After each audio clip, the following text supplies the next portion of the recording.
Welcome to Love's Tender Flame, Tales of Romance. I'm Mardell, reading Roast Beef Medium by Edna Ferber. Chapter 6, Simply Skirts. They may differ on the subjects of cigars, samples, hotels, ball teams, and pinochle hands. But two things there are upon which they stand united. Every member of that fraternity which is condemned to a hotel bedroom or a sleeper berth by night and chained to a sample case by day agrees in this. First, that it isn't what it used to be. Second, if only they could find an opening for a nice paying gents furnishing business in a live little town that wasn't swamped with that kind of thing already, they'd buy it and settle down like a white man, by George, and quit this peddling. The missus hates it anyhow, and the kids know the Iceman better than they do their own dad. On the morning that Mrs. Emma McChesney, representing T.A. Buck, Featherloom Petticoats, finished her talk with Miss Hattie Stitch, head of Kaiser and Block's skirt and suit department, she found herself in a rare mood. She hated her job. She loathed her yellow sample cases. She longed to call Miss Stitch a green-eyed cat, and she wished that she had chosen some easy and pleasant way of earning a living, like doing plain and fancy washing and ironing. Emma McChesney had been selling Featherloom petticoats on the road for almost 10 years, and she was famed throughout her territory for her sane sunniness and her love of her work, which speaks badly for Miss Hattie Stitch. Miss Hattie Stitch hated Emma McChesney with all the hate that a flat-chested, thin-haired woman has for one who can wear a large 36 without 1 inch of alteration and a hat that turns sharply away from the face. For 46 weeks in the year, Miss Stitch existed in Kaiser and Block's store at River Falls. For 6 weeks, 2 in spring, 2 in fall, 2 in midwinter, Hattie lived in New York with a capital L. She went there to select the season's newest models, slightly modified for River Falls, but incidentally, she took a regular trousseau with her. All day long, Hattie picked skirt and suit models with unerring good taste and business judgment. At night, she was a creature transformed. Every house of which Hattie bought did its duty like a soldier and a gentleman. Nightly, Hattie powdered her neck and arms, performed sacred rites over her hair and nails, donned a gown so complicated that a hotel maid had to hook her up the back, and was ready for her evening's escort at 8.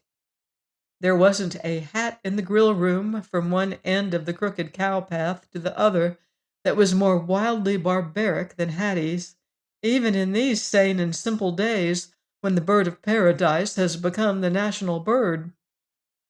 The buyer of suits for a thriving department store in a hustling little Midwestern town isn't to be neglected. Whenever a show came to River Falls, Hattie would look bored, pass a weary hand over her glossy coiffure, and say, "Oh, yes, clever little show. Saw it 2 winters ago in New York. This won't be the original company, of course." The year that Hattie came back wearing a set of skunk, everyone thought it was lynx, until Hattie drew attention to what she called the brown tone in it. After that, old lady Hines got her old skunk furs out of the mothballs and tobacco and newspapers that had preserved them, and her daughter cut them up into bands for the bottom of her skirt and the cuffs of her coat. When Kaiser and Block had their fall and spring openings, the town came ostensibly to see the new styles, but really to gaze at Hattie in a new confection, undulating up and down the department, talking with a heavy Eastern accent about this or that being smart or good this year, or having a world of style, and sort of trailing her toes after her to give more of a clinging Grecian line, like pictures of Ethel Barrymore when she was thin. The year that Hattie confided to someone that she was wearing only scant bloomers beneath her slinky silk, The floor was mobbed, and they had to call in reserves from the basement ladies and misses ready to wear. Miss Stitch came to New York in March. On the evening of her arrival, she dined with Fat Ed Myers of the Strauss Sans Silk Skirt Company. He informed her that she looked like a kid, and that was some classy little gown, and it wasn't every woman who could wear that kind of thing and get away with it. It took a certain style. Hattie smiled and hummed off key to the tune the orchestra was playing, and Ed told her it was a shame she didn't do something with that voice. "I have something to tell you," said Hattie. "Just before I left, I had a talk with old Kaiser, or rather, he had a talk with me. You know, I have pretty much my own way in my department. Pity if I couldn't have, I made it. Well, Kaiser wanted to know why I didn't buy feather looms. I said we had no call for 'em, and he came back with figures to prove we're losing a good many hundreds a year by not carrying them. He says the Strauss Sans silk skirt isn't what it used to be. And he's right." "Ah, say," objected Ed Myers. "It's true," insisted Hattie, "but I couldn't tell him that I didn't buy feather looms because McChesney made me tired. Besides, she never entertains me when I'm in New York. Not that I'd go to a theater opening in the evening with a woman, because I wouldn't, but say, listen. Why don't you make a play for her job, as long as I've got to put in a heavy line of feather looms? You may as well get the benefit of it. You could double your commissions. I'll bet that woman makes her I don't know how many thousands a year." Ed Meyer's naturally ruddy complexion took on a richer tone, and he dropped his fork hastily as he gazed at Miss Stitch. His glance was not more than half flattering. "How you women do love each other, don't you? You don't.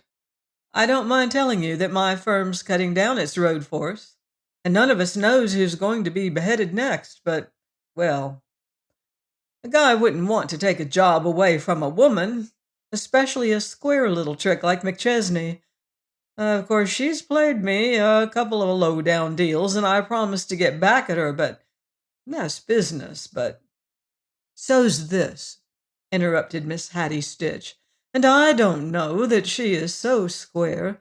Let me tell you that I heard she's no better than she might be. I have it on good authority that 3 weeks ago at the River House in our town—" Their heads came close together over the little rose-shaded restaurant table. At 11 o'clock next morning, Fat Ed Myers walked into the office of the T.A. Buck Featherloom Petticoat Company and asked to see old T.A. "He's in Europe," a stenographer informed him. "Spying and sproodling and baddening. You want to see T.A. Jr.?" "T.A. Jr.?" almost shouted Ed Myers. "You don't mean to tell me that fellow's taken hold?" "Believe me, that's why feather looms are soaring and sans silks are sinking. Nobody would have believed it. T.A. Jr.'s got a live wire looking like a stick of licorice.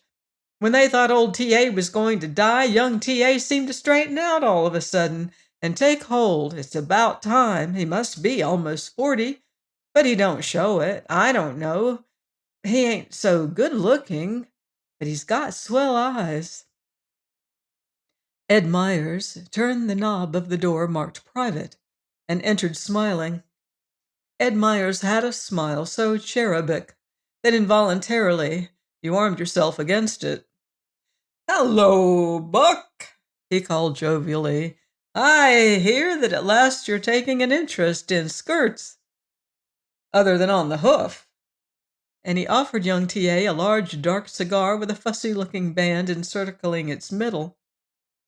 Young T.A. looked at it disinterestedly and spake, saying, "What are you after?"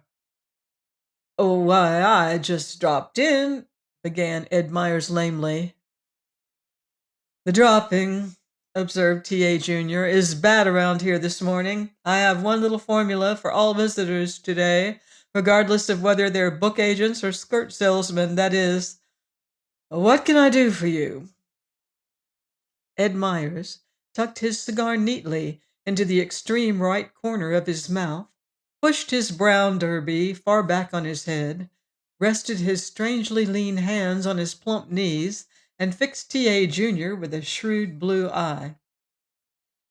"That suits me fine," he agreed. "I never was one to beat around the bush. Look here.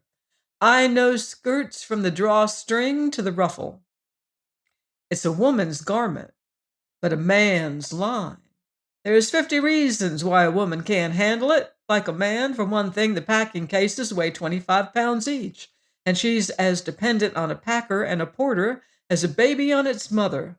Another is that if a man has to get up and make a train at 4 a.m., he don't require 25 minutes to fasten down 3 sets of garters and braid his hair and hook his waist up the back and miss his train, and he don't have neuralgic headaches. Then the head of a skirt department in a store is a woman, 10 times out of 10. And let me tell you," he leaned forward earnestly, "a woman don't like to buy of a woman. Don't ask me why, I'm too modest, but it's the truth."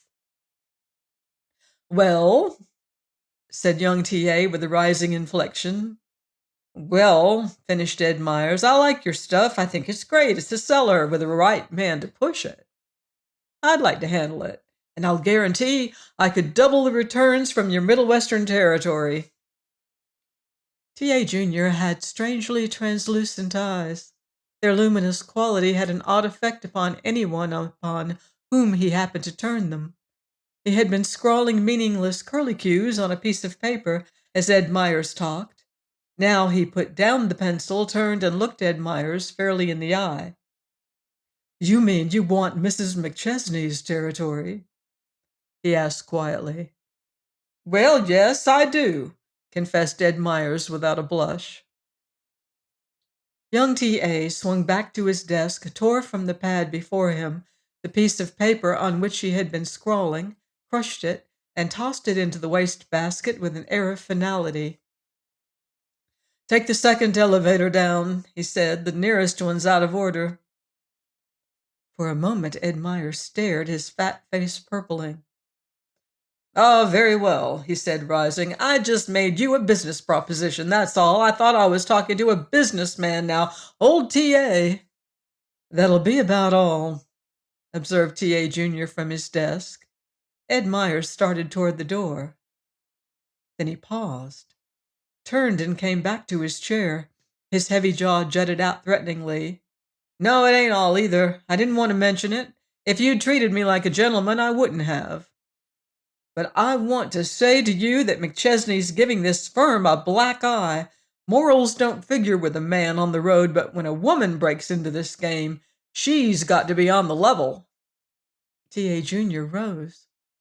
The blonde stenographer who had made the admiring remark about his eyes would have appreciated those features now.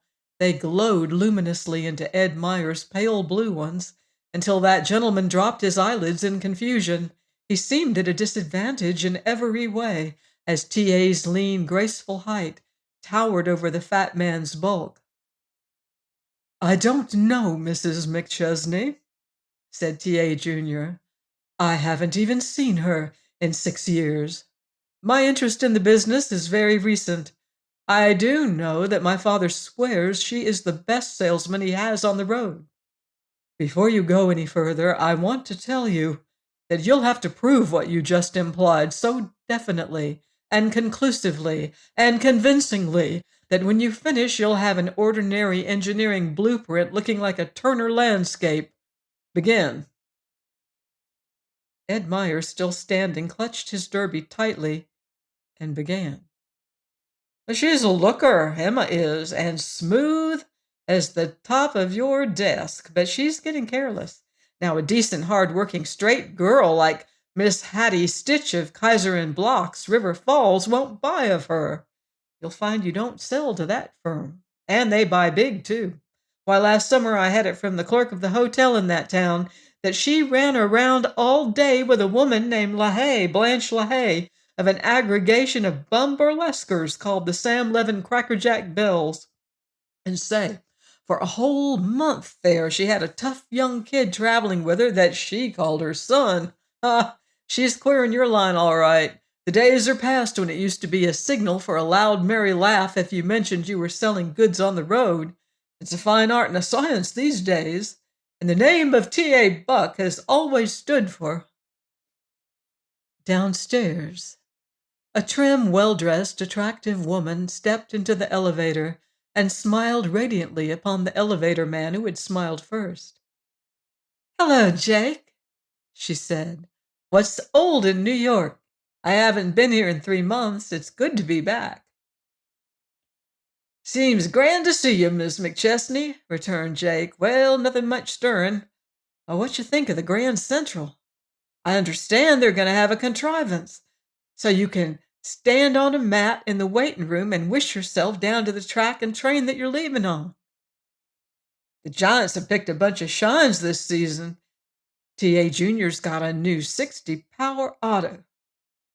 Genevieve, that yellow-headed steno, was married last month to Henry, the shipping clerk.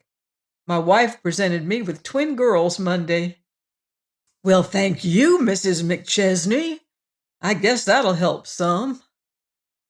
Emma McChesney swung down the hall and into the big bright office. She paused at the head bookkeeper's desk. The head bookkeeper was a woman.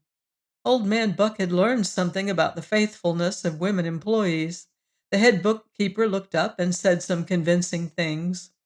"Thanks," said Emma in return. "It's mighty good to be here. Is it true that skirts are going to be full in the back? How's business? T.A. in?" "Young T.A. is, but I think he's busy just now. You know, T.A. Senior isn't back yet. He had a tight squeeze, I guess. Everybody's talking about the way young T.A. took hold.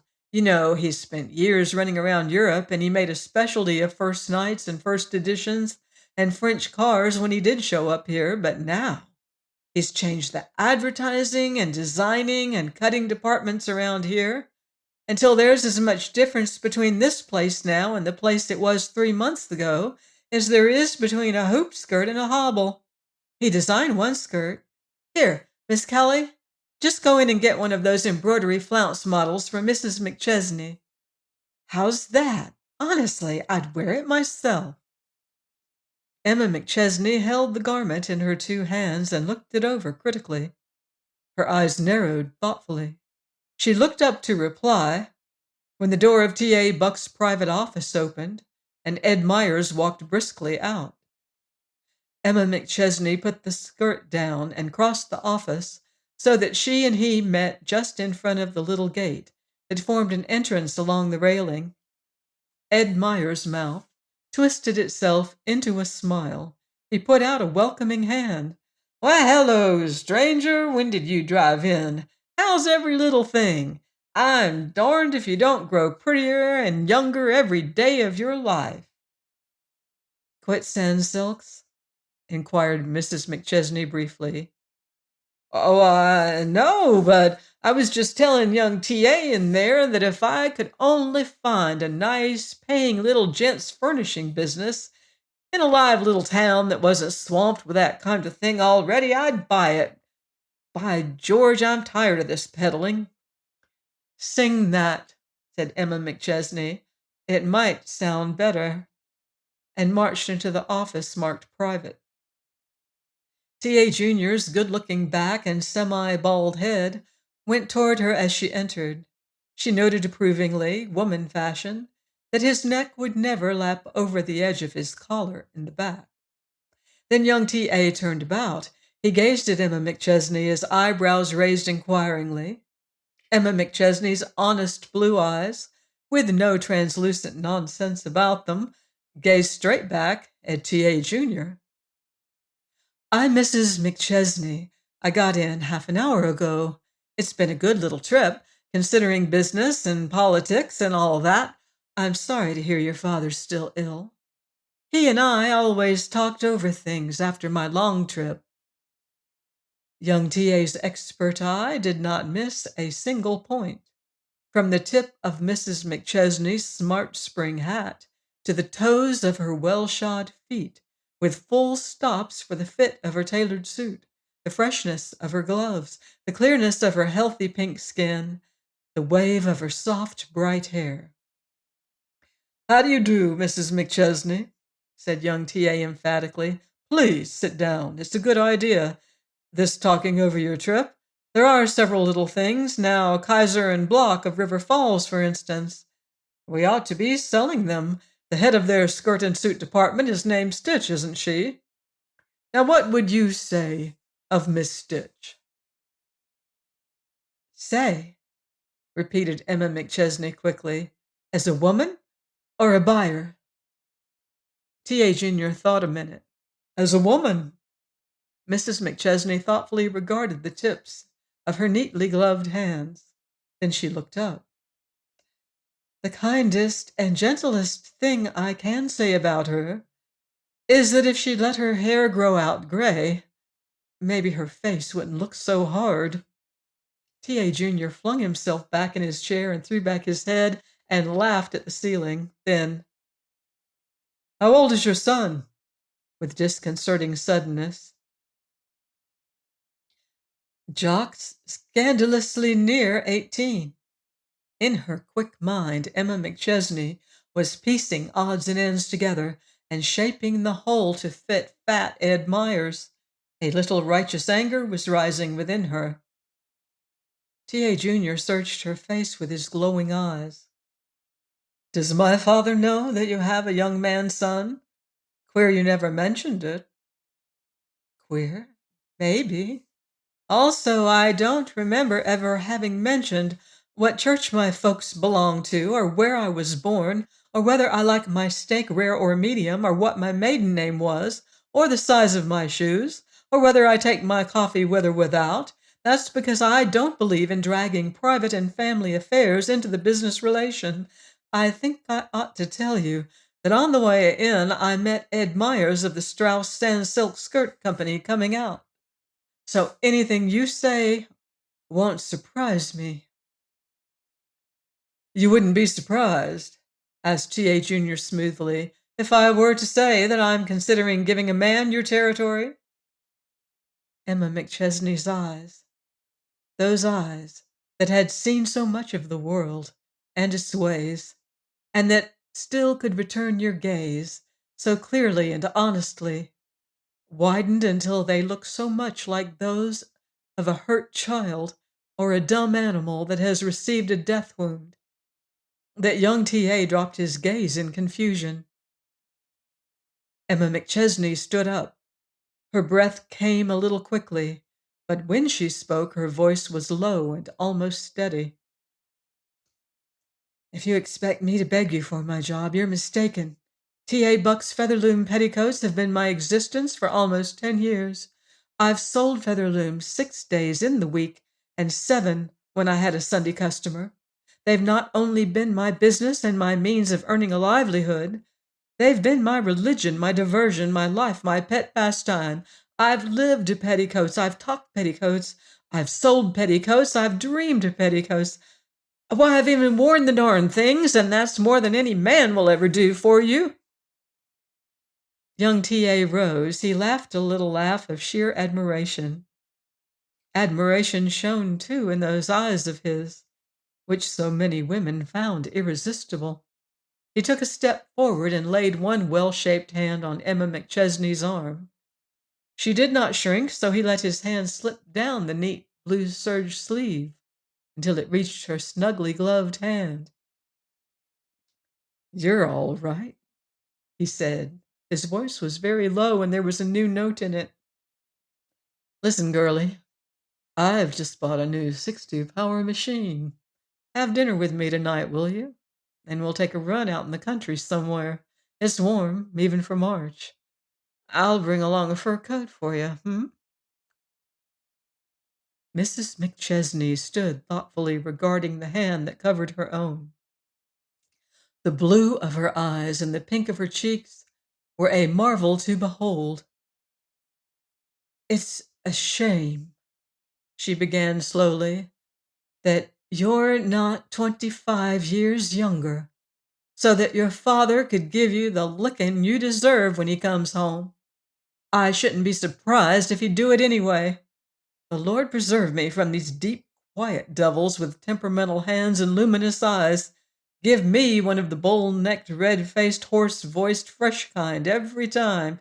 You know what they're going to say, at least, and you're prepared for them. If I were to tell you how the hand you're holding is tingling to box your ears, you'd marvel that any human being could have that much repression and live. I've heard of this kind of thing, but I didn't know it happened off the stage and outside of novels. Let's get down to cases. If I let you make love to me, I keep my job. Is that it?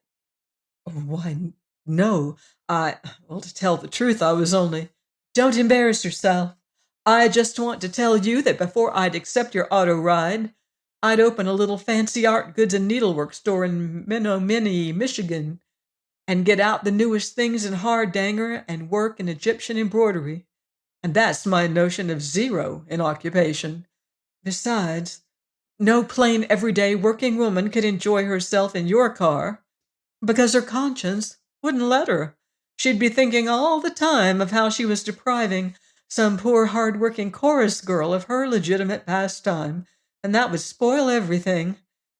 The elevator man told me that you had a new motor car, but the news didn't interest me half as much as that of his having new twin girls. Anything with $5,000 can have a 60-power machine, but only an elevator man on $8 a week can afford the luxury of twins. My dear Mrs. McChesney.